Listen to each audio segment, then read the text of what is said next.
बच्चों को यूपीएससी की कोचिंग पढ़ाने वाले अध्यापक और युवाओं के बीच काफी फेमस अवध ओझा को तो आप सब जानते ही होंगे। उनके पढ़ाने का अंदाज और चीजों को उदाहरण देकर आसानी से समझा देने के लोग कायल हैं। सोशल मीडिया पर उनकी पढ़ाने के दौरान कही गई बातों की रील भर भर के कटती हैं और वायरल होती हैं। इसी बीच अवध ओझा का एक वीडियो सोशल मीडिया पर खूब व्यूज बटोर रहा है, जिसमें वो सपा मुखिया और यूपी के पूर्व सीएम अखिलेश यादव की जमकर तारीफ कर रहे हैं और उनके कसीदे भी पढ़ रहे हैं। और तो और उन्होंने अखिलेश यादव जैसा प्रधानमंत्री होने की बात भी कह डाली है। दरअसल अपनी एक क्लास के दौरान अवध ओझा एक श्लोक का अर्थ समझा रहे थे, तभी तपस्या का जिक्र करते हुए उन्होंने राहुल गांधी और अखिलेश यादव का उदाहरण दिया।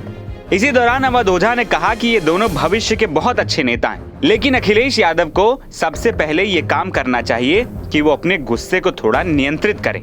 अवध ओझा ने कहा कि अखिलेश यादव बहुत ही इम्पेशेंट, यानी कि उन्हें गुस्सा जल्दी आ जाता है। लेकिन इसके बाद उन्होंने पिता मुलायम का जिक्र किया और कहा कि इतने महान नेता के पुत्र हैं, इतने बड़े प्रदेश के सीएम रह चुके हैं, इतने अच्छे अच्छे काम किए हैं। मैं तो जब भी आगरा एक्सप्रेसवे पर निकलता हूँ, मैं सोचता हूँ कि अखिलेश यादव जैसा ही प्रधानमंत्री देश में होना चाहिए। अगर इतना विजनरी लीडर है वो आदमी। अवध ओझा ने कहा, मेरी कोई मुलाकात नहीं है, लेकिन काम उन्होंने अच्छे किए हैं। अवध ओझा के इस वीडियो के बाद अखिलेश के समर्थक उनकी वीडियो खूब शेयर कर रहे हैं।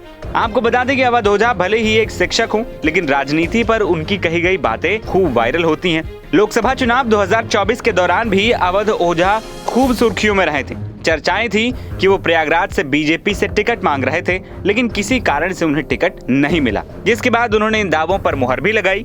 उन्होंने एक न्यूज चैनल को दिए इंटरव्यू में बताया था कि लोकसभा चुनावों में मैंने बीजेपी से प्रयागराज से टिकट मांगा था, पर मिला नहीं। कुछ बीजेपी नेताओं ने मुझसे कैसरगंज से लड़ने के लिए कहा, पर मुझे प्रयागराज से लड़ना था। फिर मैंने कांग्रेस से कहा कि अमेठी से टिकट दे दो। शुरुआत में वे लोग तैयार हो गए, पर पता नहीं क्या हुआ कि किशोरी लाल शर्मा को टिकट दे दिया गया। मुझे पार्टी से कोई प्रेम नहीं है, बस कुछ खास सीटों पर चुनाव लड़ने से मतलब था, जिनमें प्रयागराज और अमेठी सीट थी। वहीं अवध ओझा के निजी जीवन की बात करें तो इनका पूरा नाम अवध प्रताप ओझा है, लेकिन छात्रों के बीच वो ओझा सर के नाम से ही मशहूर है। जाने माने यूट्यूबर और एजुकेटर अवध ओझा का जन्म 3 जुलाई 1984 को उत्तर प्रदेश के गोंडा में हुआ था। उनके पिता श्रीमाता प्रसाद ओझा पोस्टमास्टर थे। कहा जाता है कि श्रीमाता प्रसाद ओझा ने अपनी 5 एकड़ की जमीन इसलिए बेच दी क्योंकि वो अपनी पत्नी को पढ़ा सके। अवध ओझा की माँ जिसके बाद वकील बनी थी। अवध ओझा की शुरुआती पढ़ाई लिखाई गोंडा में ही हुई। स्कूल में अक्सर उनकी शरारतों की शिकायत मिलती रहती थी। 10वीं से आगे की एजुकेशन के लिए वो फातिमा इंटर स्कूल गए और फिर ग्रेजुएशन भी पूरा किया। बचपन से उनका आईएएस बनने का ख्वाब था, लेकिन वो पूरा नहीं हुआ। लेकिन अब वो बच्चों को आईएएस बनाते हैं। एनबीटी ऑनलाइन की रिपोर्ट।